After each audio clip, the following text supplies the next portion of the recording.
Encantado de tenerte entre nosotros y vamos a aprovechar para justamente, pues, desde España aprender más, saber más de lo que está pasando en Colombia, en esa crisis, esa pandemia, y un poco la idea, el guión un poco de la entrevista es que nos hables como persona, como Alberto, luego un poco como colombiano, que nos cuentes un poco cómo lo estáis viviendo y luego como persona con una responsabilidad dentro de una organización sanitaria y que, bueno, pues podamos conocer un poco los efectos de esa pandemia y cómo lo estáis enfrentando, etcétera. ¿Vale? Entonces, vamos a ir desde la persona hacia el profesional.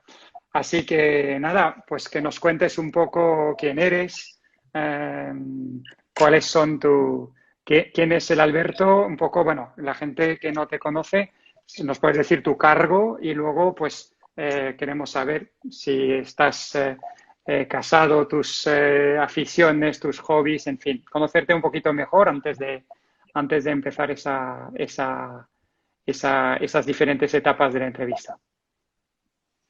Perfecto. Bueno, pues te cuento. Mi nombre es Alberto, como bien lo has dicho, Lineros.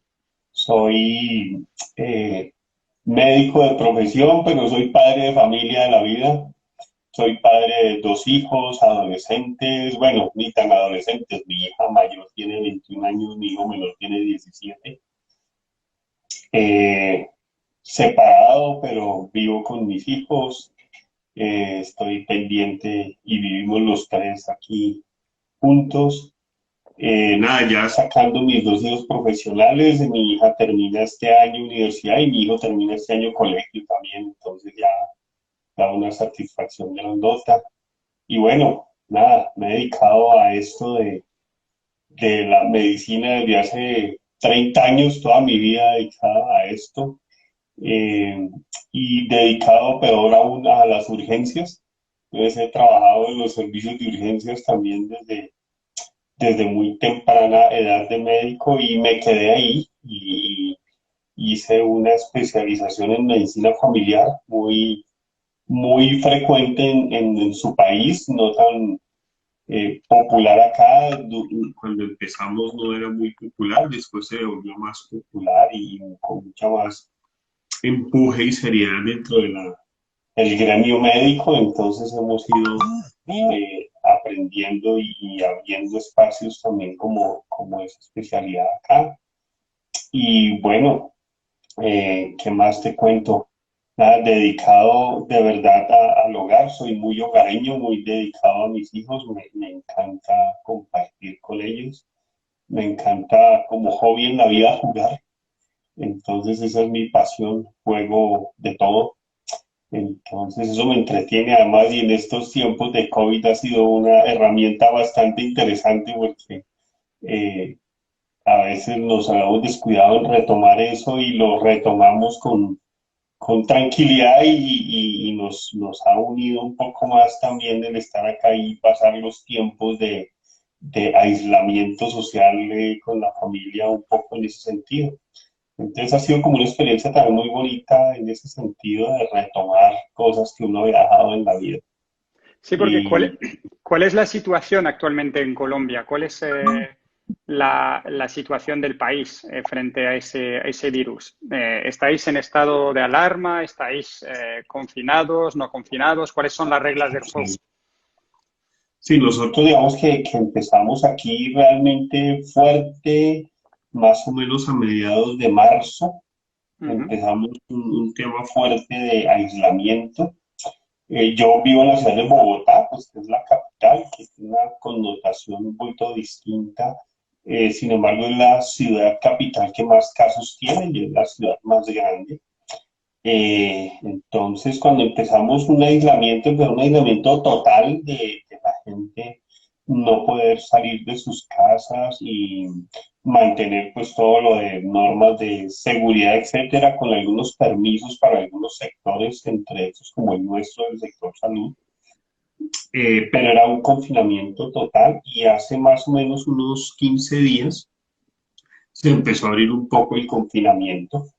La situación nuestra, pues, es más o menos, digamos, a hoy tenemos cerca de 16.000 casos confirmados en Colombia infectados, con un total de muertes hasta hoy casi de 600. Le puedo dar números exactos de ayer, eran 5.574 y 574 muertes, eran las estadísticas que teníamos ayer, con 3.800 casos recuperados.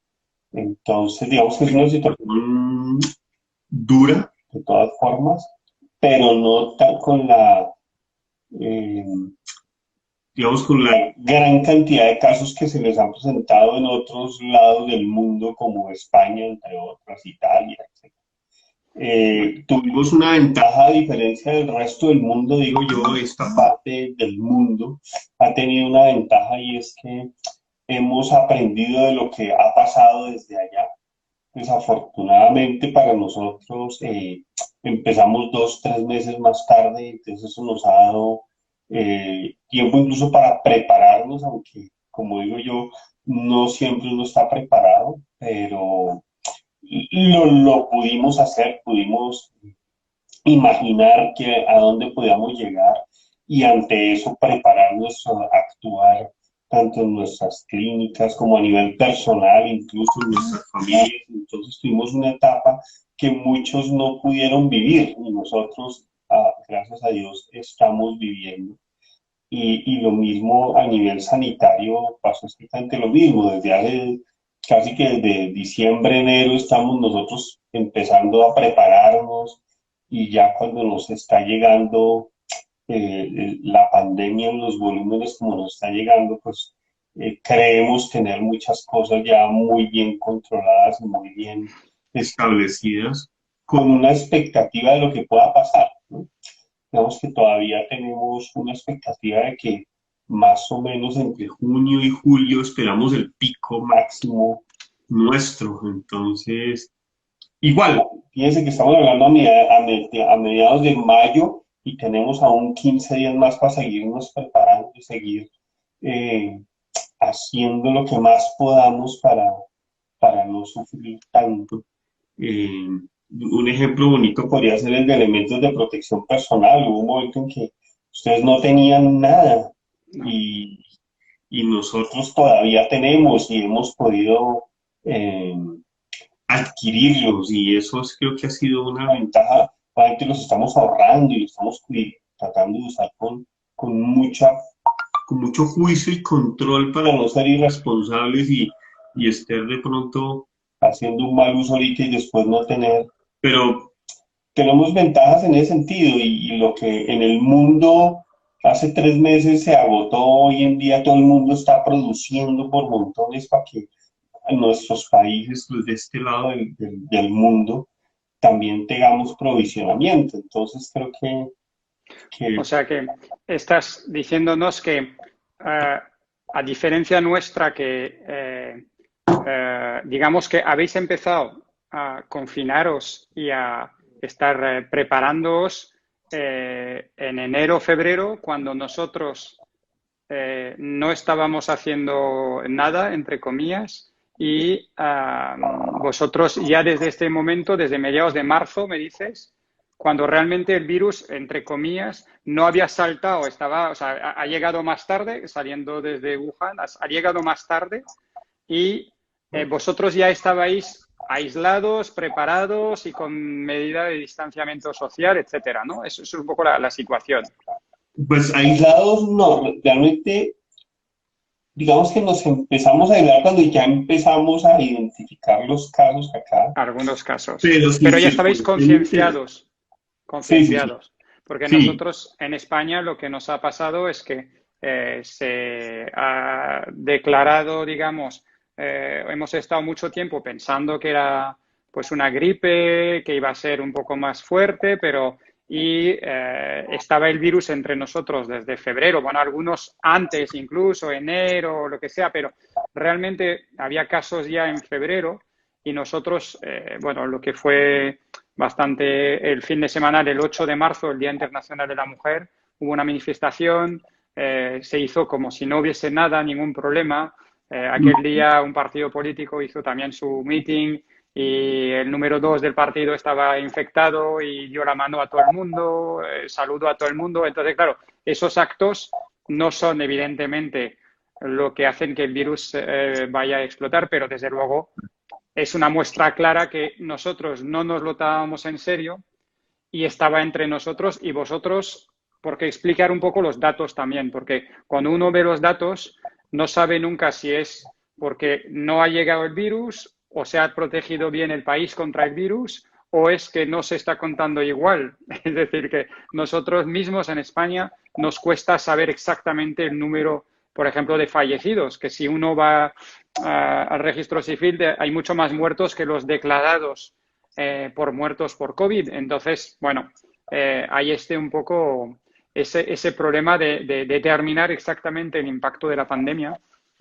Y entonces, por lo que tú estás contándonos, evidentemente, es una situación de nos empezamos a preparar cuando el problema no estaba aquí, empezamos a ser conscientes, tuvimos la suerte de poder disponer de material y eso ha evitado. Entonces, bueno, es una luz de esperanza para nosotros. Es decir, que estando preparados para los rebrotes, ahora mismo, por ejemplo, la situación en la cual nos encontramos es de, vale, sabemos que ha pasado lo peor, pero es una época como de tensa calma, ¿no? De esperar a ver qué va a pasar y la gente, pues yo hoy he salido porque no podía evitarlo, evidentemente, y nadie se abraza ni se saluda como antes, evidentemente. Ya estamos todos manteniendo la distancia y con mascarillas, etcétera. Por lo tanto, eso ayuda, ¿no? Sí, sí, eso es un cambio cultural grandísimo. Yo creo que nosotros pues tenemos una herencia muy de ustedes y nuestra herencia latina también es muy del saludo, del abrazo, del beso en la mejilla, de la reunión familiar, de la reunión de amigos, de ir a mercar juntos, etcétera. Y pues todos estos cambios sociales nos hacen ver de pronto una expresión que usted ha empleado muchas veces y es una nueva forma de vernos y tratarnos y todo eso. Y es cierto que afortunadamente aprendimos de ustedes, Ya, no de la mejor forma, pero aprendimos realmente y eso nos ha servido. Igual no puedo decir que todo el mundo sea muy consciente de la importancia. Hay focos en la población que uno ve que no hacen caso, que no creen, que son necios y una cosa que hemos visto mucho, no sé si allá les ha pasado, pero los medios como el WhatsApp y todo eso son terriblemente con información falsa, con información en contra, que uno quiere poner oiga, ya, cuídense y no falta el que dice eso es mentira, eso no es cierto, y la gente muriéndose en el mundo, y ya. entonces es una cosa terrible, Los este bulos, medio ha sido los bulos. espantoso, sí, Ya. sí, sí, ha sido muy duro ese pedazo tal vez de los medios sociales, de esas comunicaciones informales ha sido tal vez Ya, de los medios más difíciles ya, para ya. que la gente se adhiera. Y entonces, este proceso como sociedad os está tocando, os está llevando a un cambio, ¿no? Total, un cambio interesante y fuerte, o sea, un cambio que uno está acostumbrado a tener una vida social distinta a la que hoy se tiene, o sea, hoy estamos aprendiendo a tener una vida social diferente, más bien. Y como algo que yo hablaba en estos días con algunos conocidos, y es cómo la expresión de cariño no necesariamente tiene que ser contacto físico. Y Ya, algunos, una cosa que hemos tratado de decir es cómo aprender a sonreír con tapabocas.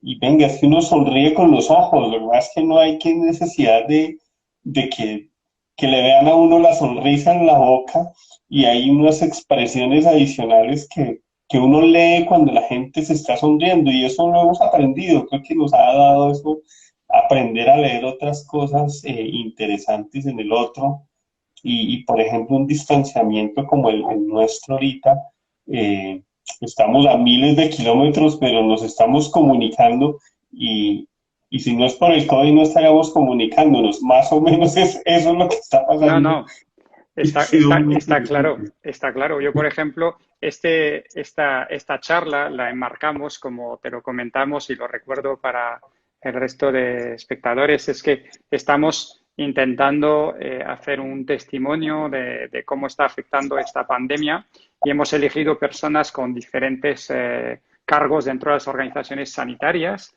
y también lugares geográficos.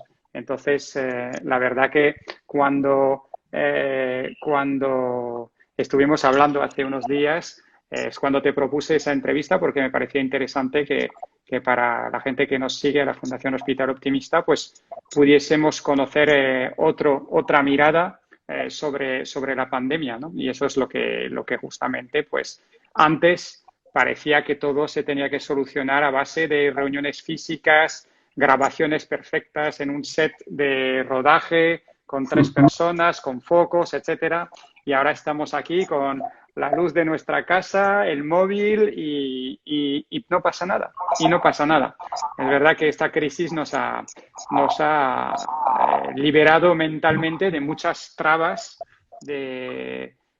bueno, pues formas de hacer las cosas, de hacer las reuniones, formas de, de entender que era una falta de respeto organizar una videoconferencia con una persona que vive a 200 kilómetros de tu casa, entonces cogías tu coche, hacías 200 kilómetros más 200.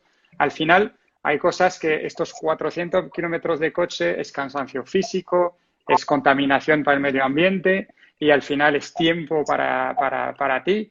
Y al final, hoy en día tenemos las herramientas para poder tomar decisiones perfectamente, compartir pantallas, trabajar y hacer avanzar proyectos. Por lo tanto, como personas que trabajan en organizaciones, también se nos ha ampliado la mirada y podemos colaborar mucho más.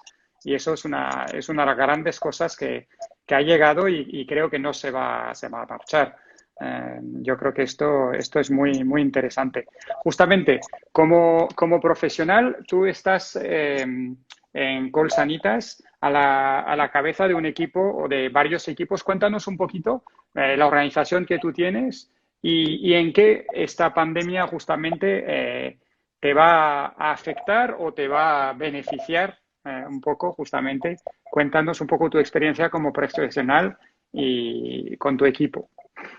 Ok. Yo te cuento para entender un poquito el escenario en el que me muevo. Nosotros hacemos parte de una compañía muy grande llamada Keralty. Ujú, Keralty es una empresa que ha cogido un auge muy grande a nivel del mundo y digamos que en Colombia es muy fuerte. Y dentro de Keralty existen otras empresas y estas empresas son eh, las clínicas de Colsanitas que tienen prestación de salud y de acuerdo a nuestro sistema de salud también tenemos otras empresas que son de aseguramiento, como empresas de medicina prepagada, se llama Colsanitas, y una empresa de aseguramiento del régimen de salud de Colombia que se llama EPS Sanitas. Es ujú. el nombre heredado un poco de algo español también, pero Sí, digamos que Sanitas. son independientes, no son la misma Vale. empresa, pero digamos que eso. Y adicional, pues tenemos ópticas sánicas y otra serie de odontologías sánicas, hacemos otra serie pero digamos que lo grande en salud son estas tres entidades. Y yo hago parte de las clínicas colsánicas. Digamos que mi rol en este momento es ser como un coordinador a nivel nacional de los servicios de urgencias de estas clínicas. Nosotros tenemos 7 clínicas grandes en el país. Aquí en Bogotá tenemos 4 clínicas grandes, eh, 2 por fuera en Cali, en Barranquilla, y hay otra clínica que no tiene urgencias abiertas que también la tenemos aquí en Bogotá. Entonces esas son. Y lo que hacemos es la coordinación del ¿Cuántas funcionamiento personas, cuántas personas trabajan en las urgencias de Colsanitas?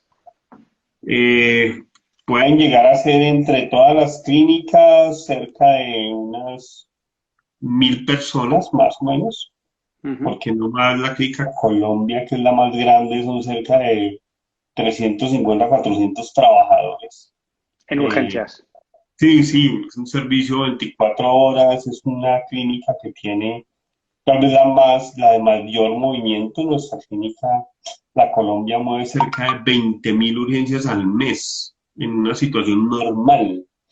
Entonces, hoy en día, pues esto ha bajado muchísimo por el confinamiento, y por el distanciamiento y por el miedo de la gente a ir a un servicio de urgencias y Sí, otras estrategias que se han hecho el para que otro la gente día no... hablábamos, ¿Cómo? perdona, el otro día hablábamos con el doctor Tornero, que está en el Hospital Clínico de Valencia, y comentaba que en urgencias, antes del COVID, había 500 visitas Consulta. a urgencias, consultas diarias, y que en estos Sí. momentos estaban en 100, de 500 a 100.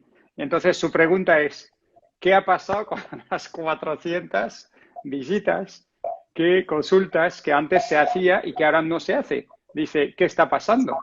Entonces, también es repensar un poco el uso que le damos nosotros como ciudadanos a los recursos, porque el hospital clínico es un hospital público y, bueno, pues como es público, parece que es gratuito, que no lo es, pero al final hacemos un abuso y, bueno, ahora nosotros como país tenemos que repensar qué hace la atención primaria, qué hacen las emergencias, qué hace los hospitales y ver un poco cómo entre todos podemos, digamos, dedicar o aprovechar los recursos donde toca, ¿no?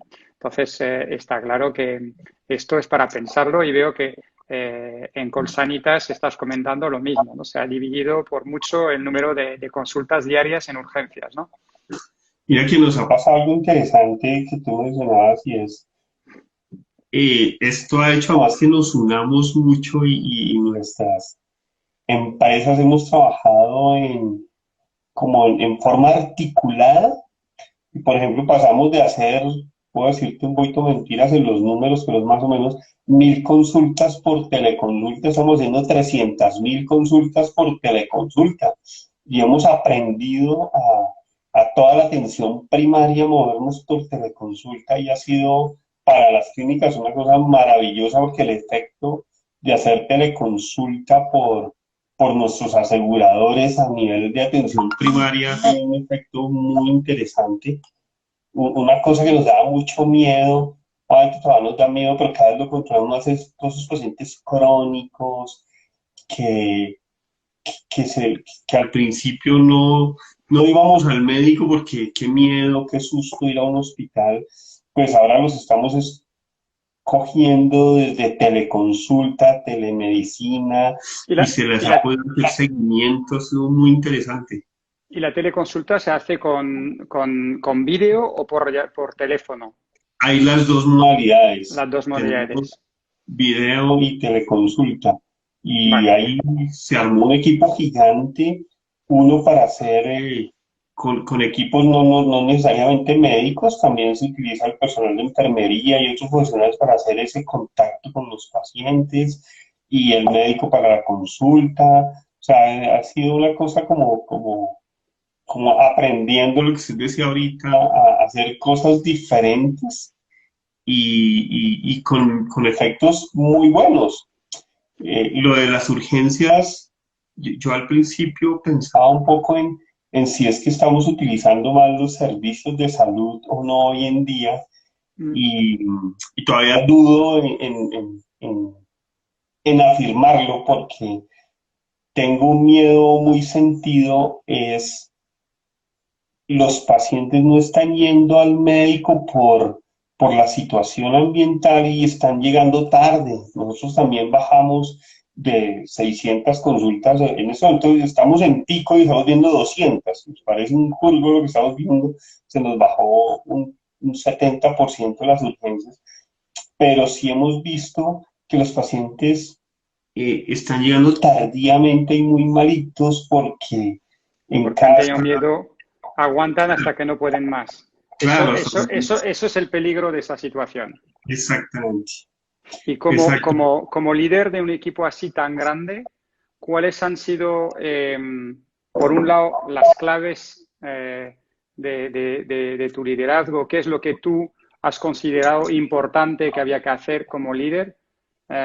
cuáles son las primeras medidas que has tomado, cómo has trabajado, en fin, cómo frente a una situación inesperada has considerado que tenía que funcionar tu equipo, cómo reaccionar, porque ahora a toro pasado dices, no, nos hemos reorganizado muy bien y todo es fácil, teleconsulta, muy bien. Sabemos que las cosas no son así y menos entre 1000 personas. Entonces, ¿cuáles han sido lo que tú has hecho y qué has aprendido tú como líder de un equipo así? En distancia, con mucha gente, ¿cómo has salido de...? Yo creo que, pues, un poquito lo que mencionabas al principio y es haber tenido una visión de afuera de algo muy importante y muy grave.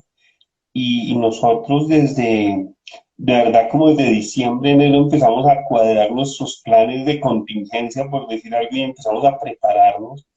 Y, y como usted decía al principio, los equipos, sí, pero eso no nos va a pasar, eso es allá, eso es una gripa más, etcétera.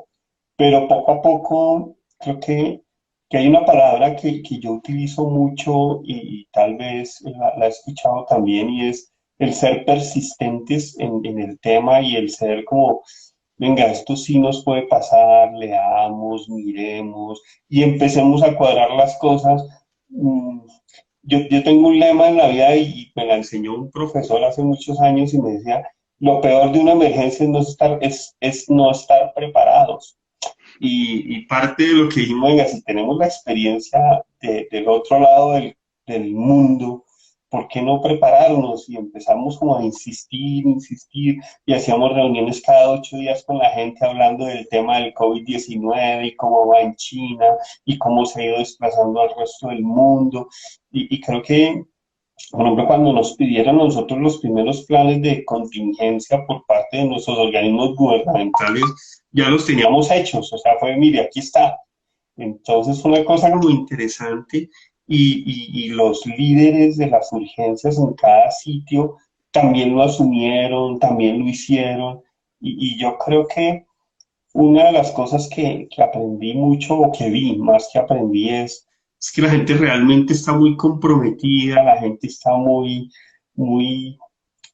no sé, como enamorada de lo que hacen, o sea, se notó, no fue obligado, sino persistimos, lo hicimos y la gente empezó a hacer sus cosas y empezó a ser muy creativos y empezó cada uno a adaptar su clínica a sus condiciones y al final se logró hacer eso. Y creo que una de las cosas que aprendí yo es que tengo un gran equipo ahí al ladito y eso creo que soy muy afortunado porque realmente, eh, más que aquí hay una expresión muy colombiana y es, a veces tenemos que arriar y a veces atajar y aquí tocó fue atajar más que arriar porque la gente respondió mucho y su creatividad fue increíble, o sea, uno aprendió tanto de la gente que creo que es algo que, por ejemplo, aprende uno, que hay que darle esa oportunidad a la gente y ellos pueden, o sea, se les ocurren cosas que a uno no se les ocurre y construir en equipo es una cosa muy bonita.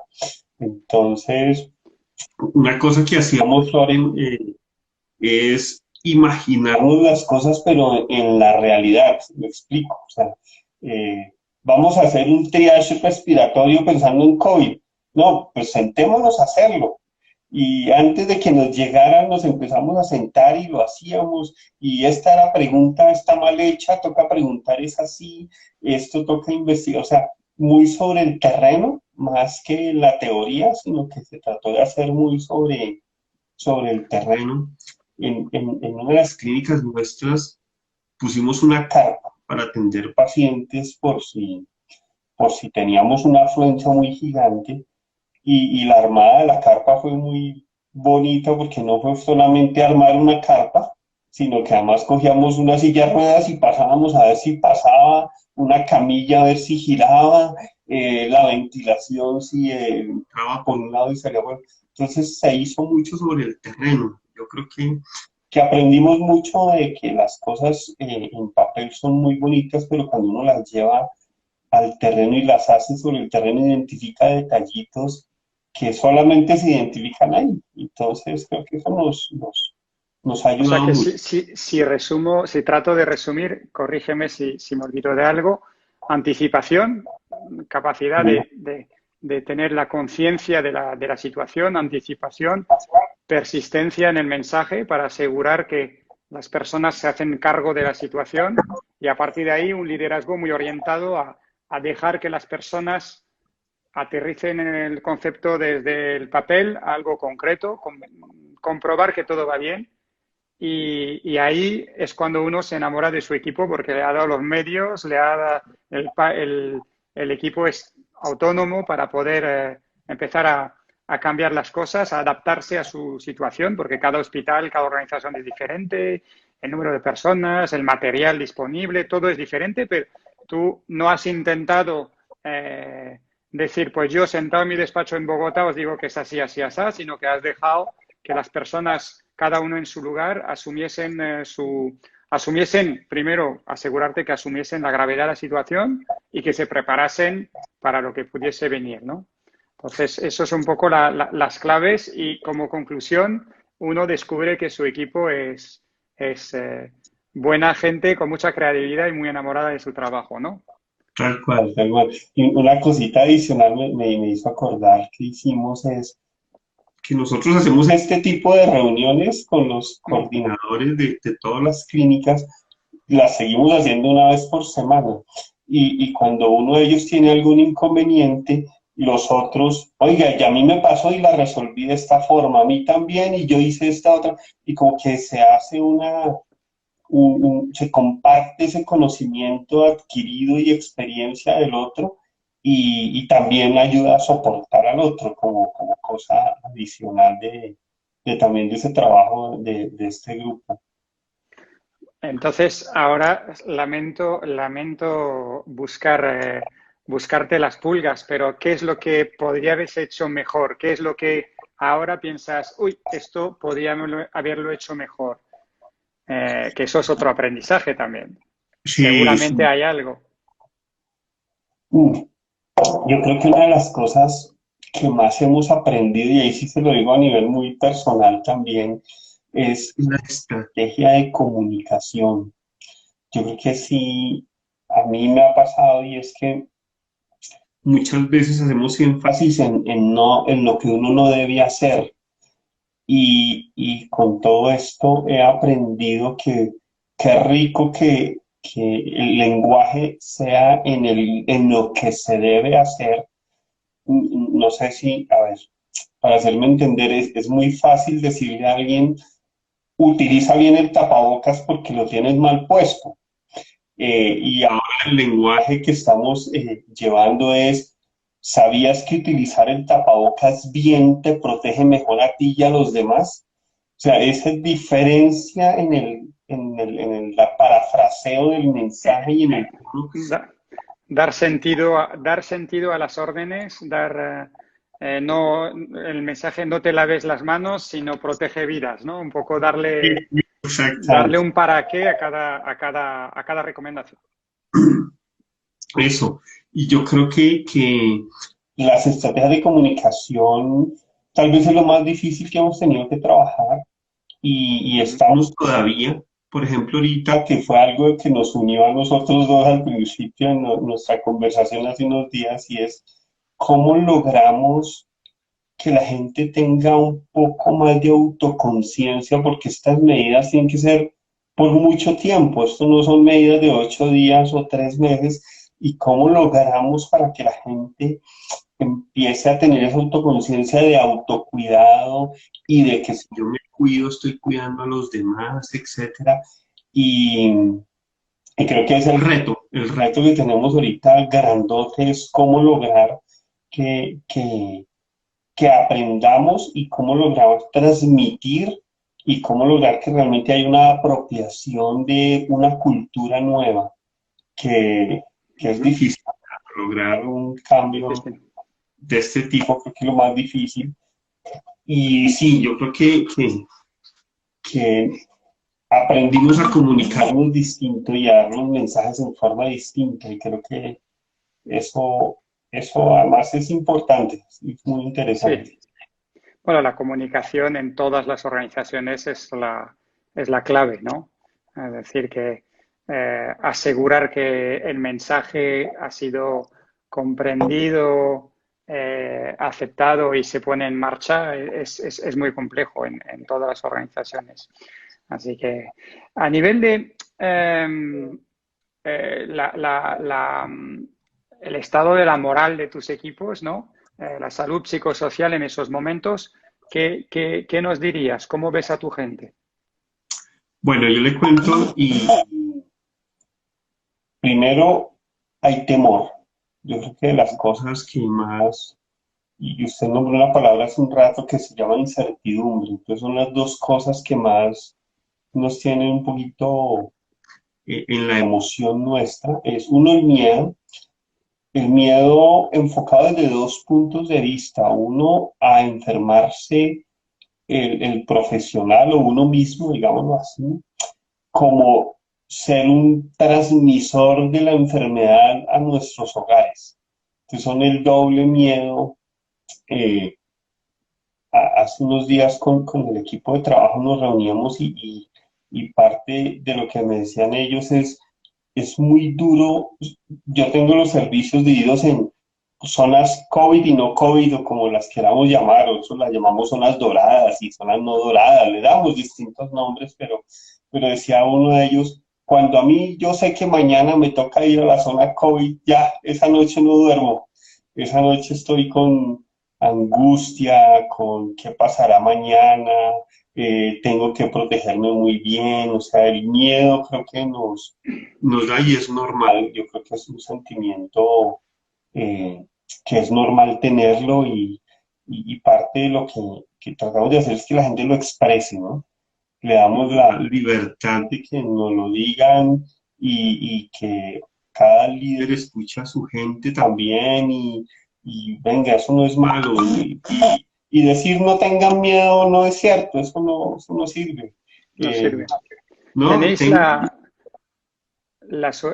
en España algunos movimientos para intentar introducir psicólogos en los equipos sanitarios para poder justamente apoyar al profesional en en esa faceta, ¿no? Porque al final puede el profesional tener las mejores técnicas sanitarias, pero si él va con temor, con esa incertidumbre, es poco probable que pueda ofrecer una medicina humanizada o ni siquiera acertar, porque cuando uno tiene miedo, se le olvida hasta su latín, ¿no? Su básico. Entonces, eh, ¿cómo tenéis la posibilidad de introducir esa ayuda para los profesionales psicológica por parte de psicólogos profesionales?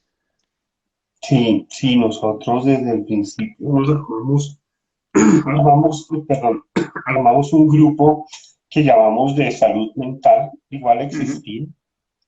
Pero lo que hicimos fue introducir ahí sí en nuestro plan de contingencia y todo eso, cómo hacemos para darle un apoyo a nuestro personal sanitario, no solamente médicos, digamos que el apoyo se hizo desde el guarda de seguridad hasta el especialista y todos tenemos la misma opción de ingresar a este apoyo. Entonces Okay. se hizo desde, hay como varios niveles. Uno, desde cada clínica hay un equipo de salud mental, pero también como organización se armó un apoyo de salud mental y es algo mixto porque una cosa es a nivel asistencial y otra cosa también es a distancia. Se llaman a los médicos, cómo le fue hoy, cómo se siente, cómo estuvo su turno, para que puedan expresar con un equipo de salud como bastante interesante, todos psicólogos, tenemos psiquiatra también, que nos Uh -huh. apoya para los casos que identificamos que ya necesitan un tratamiento adicional. Eh, y bueno, y con una ventaja también es que nuestros grupos de salud mental conocen la gente de sus clínicas. Uh Entonces -huh. ya una relación bastante interesante. El grupo de salud mental baja a urgencias y nos apoya y nos pregunta y nos ve en vivo cómo estamos. Eso también ha sido interesante porque no ha sido solamente reactivo, sino que lo hemos hecho en preventivo.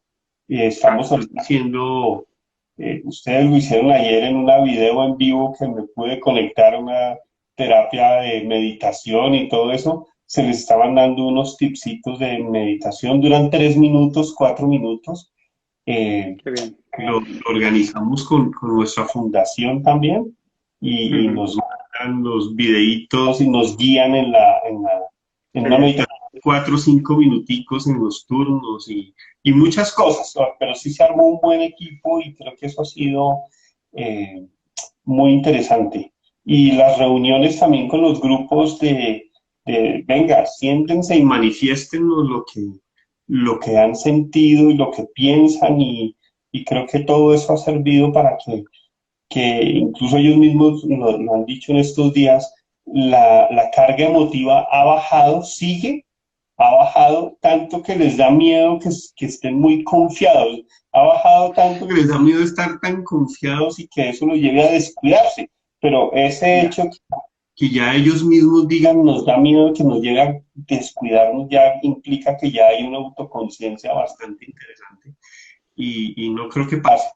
Al contrario, están como muy pendientes ellos mismos también de esa parte emocional. Qué bueno. Entonces, creo que ha No, sido, es un gusto oír lo que estás comentando, ¿no? La importancia de la prevención y de tener equipos preparados antes de tener esa carga emocional, ese agotamiento mental debido al trabajo físico, debido al miedo, debido al temor. Todo esto es mejor prevenirlo, tener equipos que en muchos casos en España lo que estamos sufriendo es que no había equipos y ahora que los equipos están quemados, agotados, pues ahora gracias a iniciativas pues como el proyecto UCI, pues estamos en algunas unidades viendo cómo se introducen algunos psicólogos, pero claro, no es lo mismo eh, a, después, a toro pasado, que antes, está claro. Hablando de esto, nosotros en España, una de las cosas que surgió, digamos, de forma digamos, espontánea, en Italia empezaron la gente a cantar y al pocos días a salir a los balcones a cantar, en España se empezó a rendir homenaje a los sanitarios aplaudiendo en los balcones a las 8 de la tarde. Es verdad, me han comentado, he podido leer que también en Colombia la gente reconoce a su personal sanitario con un aplauso. ¿Es posible? sí, sí es cierto, sí sucede y no solamente en el sentido de un poquito también, yo creo que imitando lo que pasó por allá, aquí también casualmente es a las 8 de la noche, en Ujú. muchos balcones, en muchos sitios residenciales aplauden al personal sanitario.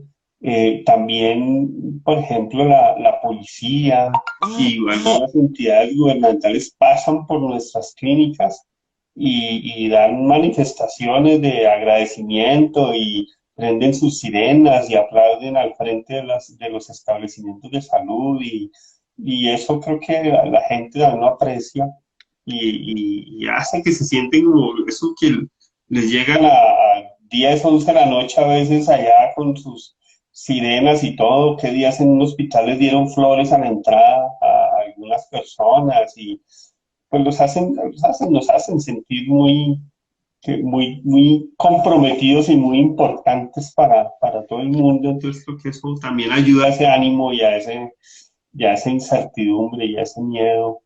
Entonces, sí, hay algo, ya le voy a contar, es algo personal, pero me parece interesante. Mis padres están en un pueblo cerca a Bogotá y en ese pueblo, por alguna razón, alguno de los también del pueblo armaron farolitos, hicieron farolitos manuales de cartón y a las 8 de la noche, todas las noches en todas las casas prenden los farolitos y hacen una oración. Somos un país muy creyente por todo el Ujú. personal sanitario. Entonces, eso me parece así como un ejemplo, hay muchos otros y creo que eso da cierta sensación Sí, interesante al proceso. hombre, se arma un círculo muy, muy positivo de orgullo, de pertenencia y de trabajo, de sentir que el trabajo que uno hace es apreciado por los demás. Por lo tanto, la motivación que ya, como has comentado al inicio de la entrevista, ¿no? Al médico, y como lo decía el doctor Tornero, más le vale que le guste estar con el paciente porque es su oficio, es el que ha elegido. Si le gusta estar haciendo su trabajo, si encima de esto le reconocen ese trabajo, entonces, bueno, y si son los padres en un pueblo al lado de Bogotá y saber que su hijo está ahí, pues entonces ya es felicidad total. Desde luego, una situación que entendemos, una situación que es difícil y entre todos, pues evidentemente podemos paliar de la mejor forma. Alberto, no sé si hay algunas preguntas, si la gente que nos está escuchando quiere hacer algunas preguntas.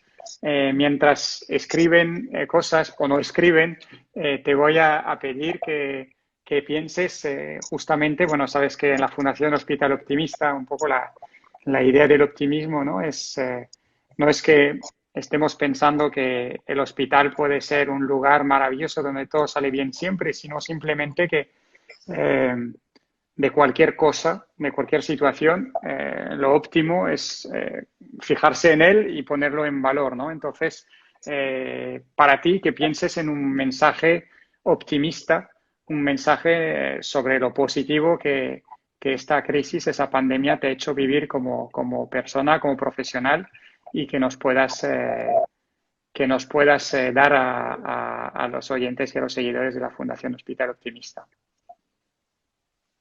Bueno, eh, yo creo que pues, esperamos o Yo he invitado a la gente a escribir, ¿no? Que no sé si está la gente escribiendo o si, la verdad que te tengo que reconocer que algo de envidia nos has dado, porque realmente uno cuando está con, voy a usar una palabra, pero cuando está con los problemas hasta aquí, ve al vecino y dice, pero estos datos no pueden ser que nosotros hayamos sufrido tanto, tengamos que llorar tantas muertes y que estemos en una situación realmente compleja a nivel anímico como país y ver las cifras que tenéis en un país como Colombia, dices, no, es que no puede ser que lo hayan hecho también, pero es verdad que, como tú has comentado, ¿no?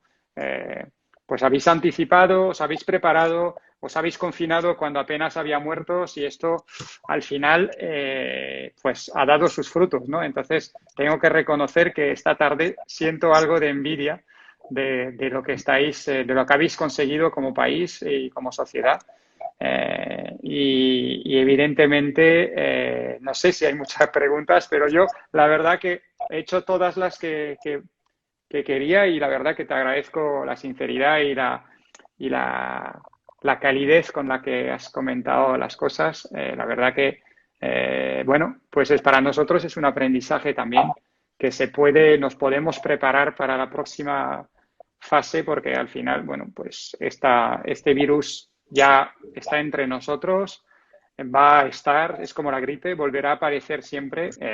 Por lo tanto, tenemos que aprender a convivir con él, tenemos que aprender a protegernos, tenemos que aprender a proteger a los demás. Cosas que hacíamos siempre, pues ya no van a ser iguales. Y bueno, pues en ese, digamos, escenario, pensar que vosotros como país pues estáis controlando el virus, pues es una buena noticia. Yo creo que eso es lo optimista, ¿no? Es decir, esta tarde, Alberto, me ha dado mucha envidia, pero también veo que es posible, ¿no? Y esto para mí es un poco como el resumen para mí. Para ti, no sé cuál es tu resumen. Los demás veo que no hay más preguntas, entonces, o no las sé leer, que esa es otra cosa. Voy a comprobar si había aquí preguntas. No, no, no, no hay. Así que te invito a que nos digas un pequeño mensaje eh, para cerrar esa entrevista. Bueno, antes del mensaje, yo creo que sí hemos tenido una buena guía también de nuestros entes, digamos, regulatorios y todo, y creo que hemos tenido un liderazgo también muy interesante porque muchas de las cosas las han anticipado y eso nos ha ayudado a todo esto. Y esperemos, no sabemos qué va a pasar, creo que la incertidumbre y el miedo nos sigue, pero bueno, lo importante es seguir adelante. Y como mensaje, no sé, bueno, eh, siempre he tenido algo que he transmitido y es que una de las mejores muestras de amor en el mundo es cuidarse uno, aunque parezca egoísta, perdón, pero si uno se cuida, está cuidando a los demás. Y creo que tenemos que aprender a cuidarnos a nosotros, como mi frase que he tratado de replicar muchas veces y es, para que cuidemos a los demás, empecemos por cuidarnos a nosotros y creo que el cuidarnos todos, que eso incluye eso, es una de las muestras de amor más grandes en el mundo. Entonces creo que pongamos todo el empeño para cuidarnos nosotros, caer en cuenta de las acciones en las que podemos ser vulnerables y nos podemos cuidar. Y así estamos cuidando a muchísimos y creo que eso es una cosa muy importante muy importante y además muy necesaria que lo hagamos. Tal vez es por ahí mi frase. Pues sí, pues la verdad que tendremos que aprender a cuando sentimos esa fiebre que nos sube y esos días de donde empezamos a sentir, pues bueno, pues en su momento, ¿no? El virus de la gripe, en ese caso puede ser el coronavirus, en vez de ir y a creer que somos héroes porque seguimos trabajando, porque seguimos yendo al trabajo, seguimos acudiendo a una reunión social, pues cuidarnos para cuidar a los demás, ¿no? Y eso yo creo que es algo que efectivamente, tienes toda la razón, ha llegado y a partir de ahora no se va a ir. Yo creo que ahora la la próxima comida en casa de unos amigos nos pondrán el termómetro en la puerta y nos dirán, aquí solo entran los sanos. Así que bueno, oye, una pequeña broma para cerrar una entrevista muy agradable. Te agradezco, Alberto, el tiempo que nos has dedicado. Ha sido una maravilla. Y espero que, desde luego, este medio que tenemos ahora para cruzar el charco y poder sentir que estamos cerca los unos de los otros, pues se convierta en algo mucho más habitual y desde luego, podamos así aprender, conocer los unos de los otros más y seguir pues cuidando los unos de los otros. Muchísimas gracias, Alberto. A ti, Floren, y a todo tu equipo de la Fundación Hospital Optimista, muchas gracias también por querer conocer qué nos está pasando en un pedacito de este lado del charco, como tú dices. Y sí, nos tenemos que seguir comunicando, que me parece una cosa muy importante y compartir experiencias que también parece supremamente agradable y útil y bonito, etcétera. Nos Pues une más muchísimas la gracias. humanidad. Muchas gracias. Muchas gracias, Alberto. Bueno, que Adiós. bien. Chao, gracias, chao. Adiós.